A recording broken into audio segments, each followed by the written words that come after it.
നമ്മുടെ കയ്യിൽ ഇന്ന് പഞ്ചാര മാങ്ങ കിട്ടിയിട്ടുണ്ടേ. പഞ്ചാര മാങ്ങ, കാട്ടുമാങ്ങ എന്നൊക്കെ ഇവിടെ പറയാറുണ്ട് കേട്ടോ. പച്ചക്ക് ഈ മാങ്ങ കഴിക്കാൻ ഒട്ടും പറ്റൂലേ, ഭയങ്കര പുളിയൊക്കെയാണ്. പക്ഷെ പഴുത്ത് കഴിഞ്ഞാൽ ഇതിനെ വെല്ലാൻ ആരും ഇല്ലാന്ന് തന്നെ പറയാട്ടോ. നല്ല മണമാണ്, അതുപോലെ തന്നെ നല്ല രുചിയാണ്.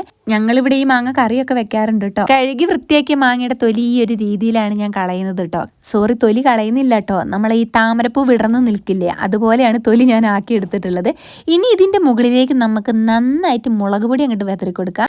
എരിവ് കൂടുതൽ വേണ്ടവർക്ക് കുറച്ചധികം മുളക് പൊടി ഇട്ട് കൊടുക്കാം കേട്ടോ. ഇനി ആവശ്യത്തിനുള്ള ഉപ്പും കൂടെ ഇട്ട് കൊടുക്കട്ടെ. നമ്മുടെ ഉപ്പും മുളകും തൊലിയിലും കൂടെ ഇട്ട് കൊടുക്കണേ. അങ്ങനെ ഇത് കണ്ടപ്പോൾ തന്നെ വായിൽ വെള്ളം ഊറാൻ തുടങ്ങിയിട്ടുണ്ട് കേട്ടോ. ഈ പഴുത്ത മാങ്ങയിൽ ഇങ്ങനെ മുളക് പൊടിയും ഉപ്പും കൂടെ ഇട്ട് കഴിക്കുമ്പോൾ ഉള്ള രുചി ഉണ്ടല്ലോ, അത് പറഞ്ഞറിയിക്കാൻ പറ്റില്ല.